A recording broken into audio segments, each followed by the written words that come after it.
Hello everyone. आज हम बात करेंगे ब्लड ग्रुप के बारे में। ब्लड ग्रुप ह्यूमन बींग्स में यह डिस्कवर किया गया था लैंड स्टेनर के द्वारा इन 1900 में। और जो हम रीजन देखेंगे, the difference in the difference in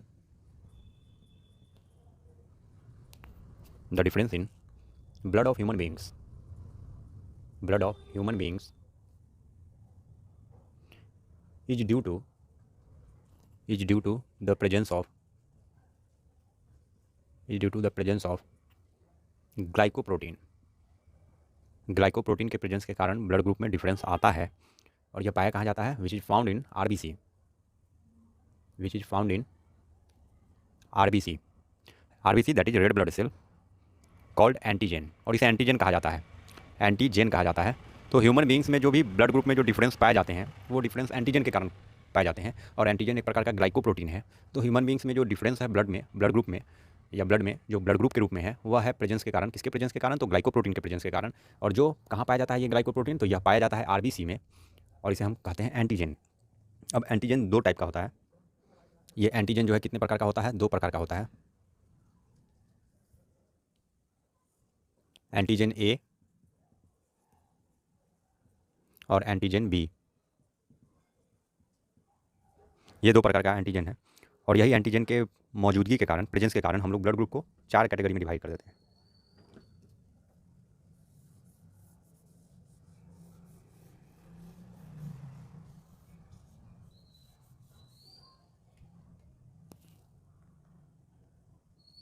their are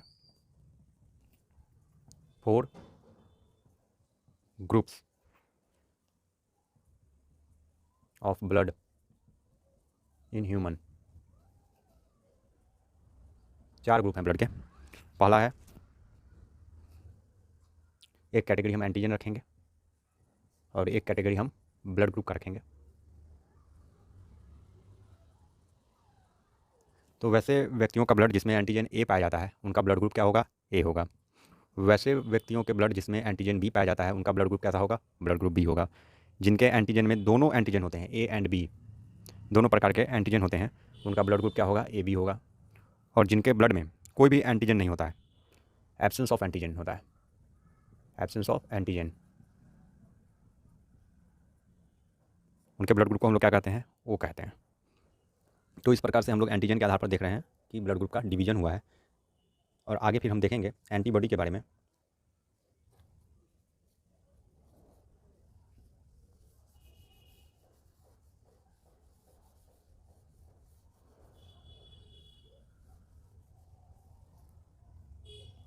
antibody क्या होता है? एक टर्म तो हो गया एंटीजन, दूसरा टर्म है एंटीबॉडी। एंटीबॉडी क्या होता है? एक अपोजिट टाइप ऑफ प्रोटीन है। N opposite type of protein, type of protein protein which is found in which is found in which is found in blood plasma. Blood plasma, जो blood plasma में पाया जाता है, is called antibody. उसी को हम लोग एंटीबॉडी कहते हैं।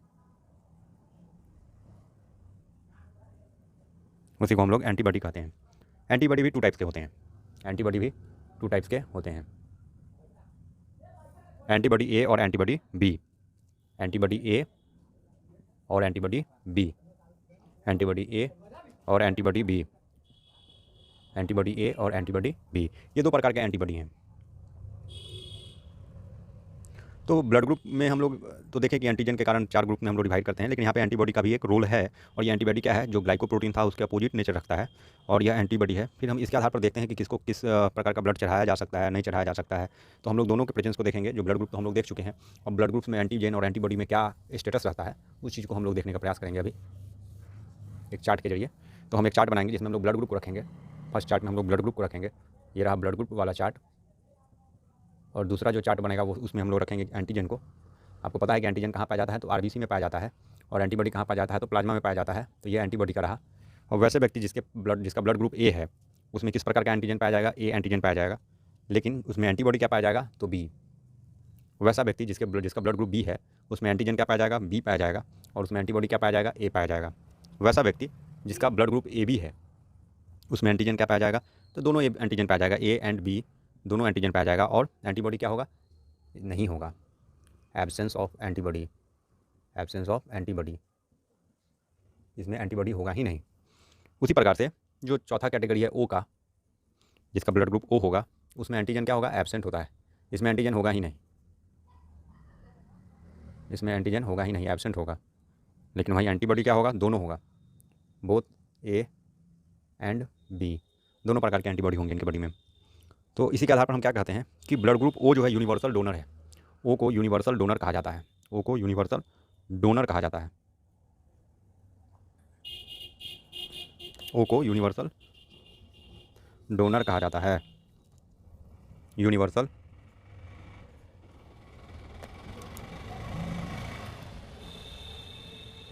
यूनिवर्सल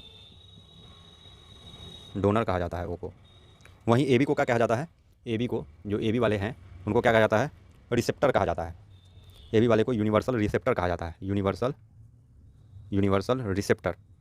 ये किसी से भी ब्लड ले सकते हैं और ये ओ वाले जो हैं किसी को भी ब्लड दे सकते हैं। ये यूनिवर्सल रिसेप्टर क्यों है, क्योंकि इनमें कोई भी प्रकार का एंटीबॉडी नहीं है, कोई भी प्रकार का एंटीबॉडी नहीं है। क्यों यूनिवर्सल रिसेप्टर कहा जाता है, due to absence of antibody, due to absence of antibody, क्योंकि इनमें एंटीबॉडी है ही नहीं, तो किसी से भी ले सकते हैं, कोई भी अपोजिंग फोर्स नहीं है इनमें। और ये यूनिवर्सल डोनर इसलिए कहा जाता है क्योंकि इनमें दोनों एंटीबॉडी प्रेजेंस ऑफ, और इसमें क्योंकि वो वाले में एंटीजन नहीं है, due to absence of antigen, due to absence of antigen, due to absence of antigen, इनमें एंटीजन ही नहीं है, एंटीजन नहीं है, इसके कारण से ये यूनिवर्सल डोनर कहे जाते हैं। तो ओ वाले जो हैं यूनिवर्सल डोनर है, किसी को भी अपना ब्लड दे सकते हैं। क्यों दे सकते हैं, क्योंकि इनमें एंटीजन नहीं है, एब्सेंस ऑफ एंटीजन है। वहीं ए बी वाले को यूनिवर्सल रिसेप्टर कहा जाता है। क्यों कहा जाता है, क्योंकि इनमें एब्सेंस है किस चीज़ का, एंटीबॉडी का। तो इस प्रकार से हम लोग देख रहे हैं कि कैटेगराइजेशन कैसे हुआ। अब आगे हम देखेंगे एक RH फैक्टर के बारे में।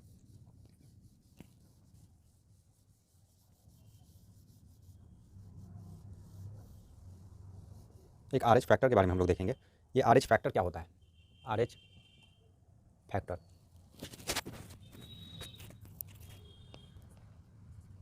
RH फैक्टर, RH फैक्टर क्या है, RH फैक्टर क्या है। तो RH फैक्टर कुछ नहीं है, लैंडस्टेनर और वेनर नाम के जो साइंटिस्ट थे या बायोलॉजिस्ट थे, उन्होंने इसका डिस्कवरी करा था 1940 में। किन्होंने किया था, लैंडस्टेनर, जिन्होंने ब्लड ग्रुप का किया था, लैंडस्टेनर एंड वेनर। कब किया था, 1940 में। और इसकी खोज कहाँ हुई थी, तो एक मंकी में जिसका नाम था रिसस मंकी, रिसस मंकी नाम था। तो वैसे व्यक्ति जिनके ब्लड में, है ना, पर्सन इन हुज ब्लड यह पाया जाता है, it is found their blood. तो उनके ब्लड को हम लोग क्या कहते हैं, their blood is called RH positive, RH positive. और वैसे व्यक्ति जिनके ब्लड में नहीं पाया जाता है उनको हम लोग कहते हैं RH निगेटिव, या फैक्टर नहीं पाया जाता है जिनके ब्लड में, उनके ब्लड को हम लोग RH निगेटिव कहते हैं। Person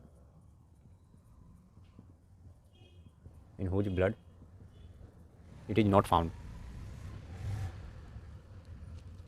is called RH negative. उनको RH निगेटिव कहा जाता है। जिनके ब्लड में यह फैक्टर नहीं पाया जाता है उनके ब्लड को RH निगेटिव कहा जाता है। और जब ब्लड हम लोग आदान प्रदान करते हैं, देते हैं किसी को, ब्लड ट्रांसफ्यूजन करते हैं, उस समय यह RH फैक्टर का ध्यान रखा जाता है और उसी समय RH फैक्टर को भी टेस्ट किया जाता है।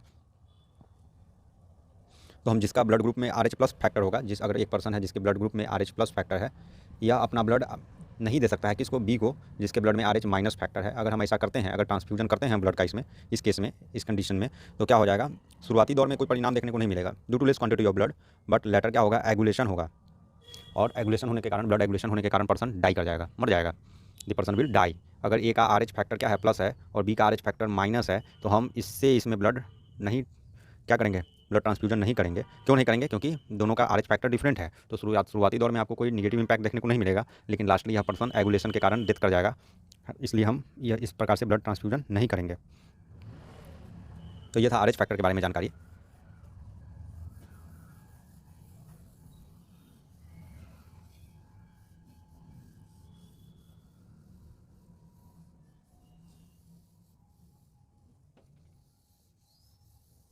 अब आगे हम देखेंगे एक टर्म, इरिथ्रोब्लास्टोसिस फोएटल्स। इरिथ्रोब्लास्टोसिस फेटल्स। ये क्या है? तो अगर फादर का ब्लड ग्रुप RH+ है, अगर फादर का ब्लड ग्रुप में RH+ फैक्टर है, RH+ फैक्टर है और मदर के ब्लड ग्रुप में RH- फैक्टर है, मदर के ग्रुप में RH- फैक्टर है, तब जो चाइल्ड होगा इन दोनों फादर मदर से, जो चाइल्ड होगा वो सर्वाइव नहीं कर पाएगा, या तो प्रेगनेंसी में या थोड़े ही दिनों में मर जाएगा, जन्म लेने के थोड़े ही दिन में मर जाएगा, या तो प्रेगनेंसी के दौरान मीन्स पेट में ही, या after birth die, child will die. इसी को हम लोग बोलते हैं इरिथ्रोब्लास्टोसिस फेटल्स कि RH फैक्टर अगर अपोजिट है फादर और मदर में तो उनका बच्चा सर्वाइव नहीं कर पाता है। वही एगुलेशन का केस है।